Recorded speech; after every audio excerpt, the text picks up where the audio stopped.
Hello বন্ধুরা, welcome to মহুয়াজ recipe. আজ আমি জন্মাষ্টমী স্পেশাল একটা মিষ্টির রেসিপি করে দেখাবো, যার নাম প্রাণহরা। প্রাণহরা করতে আমার লাগছে 500 গ্রাম পনির, কনডেন্স মিল্ক, গুঁড়ো দুধ, একটু ফুড কালার, গার্নিশিংয়ের জন্য চেরি আর এলাচ গুঁড়ো। প্রথমে পনিরগুলোকে আমি টুকরো করে কেটে নিলাম। এরপরে একটা গ্রেটারের সাহায্যে পনির গ্রেট করে নেব। পনিরগুলো সব গ্রেট করে নেওয়ার পরে হাত দিয়ে ভালো করে মেখে নিতে হবে প্রায় 5 থেকে 10 মিনিট। এই মাখাটাতেই এই মিষ্টির স্বাদটা আসবে।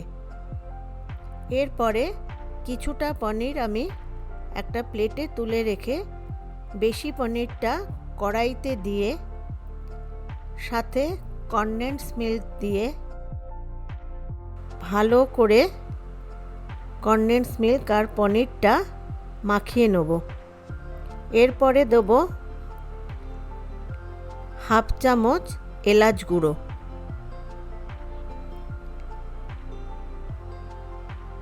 খুব ভালো করে নাড়াচাড়া করতে করতে পনির থেকে অনেকটাই জল বেরোবে। এই জলটা যতক্ষণ না শুকোবে ততক্ষণ কন্টিনিউয়াস নেড়ে যেতে হবে।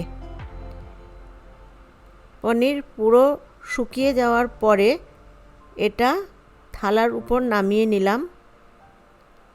বাদবাকি যে শুকনো পনিরটা ছিল সেটা দিয়ে ভালো করে মেখে নিতে হবে। এরপরে দিয়ে দেবো 1 চামচ ঘি, দিয়ে খুব ভালো করে আবার মাখতে হবে। মাখার পরে গোল গোল মিষ্টির আকার দিয়ে এই মিষ্টিটা তৈরি করে নিতে হবে। এইভাবে প্রতিটা মিষ্টি তৈরি করে নেওয়ার পরে গুঁড়ো দুধে একটু ডাস্ট করে নিতে হবে।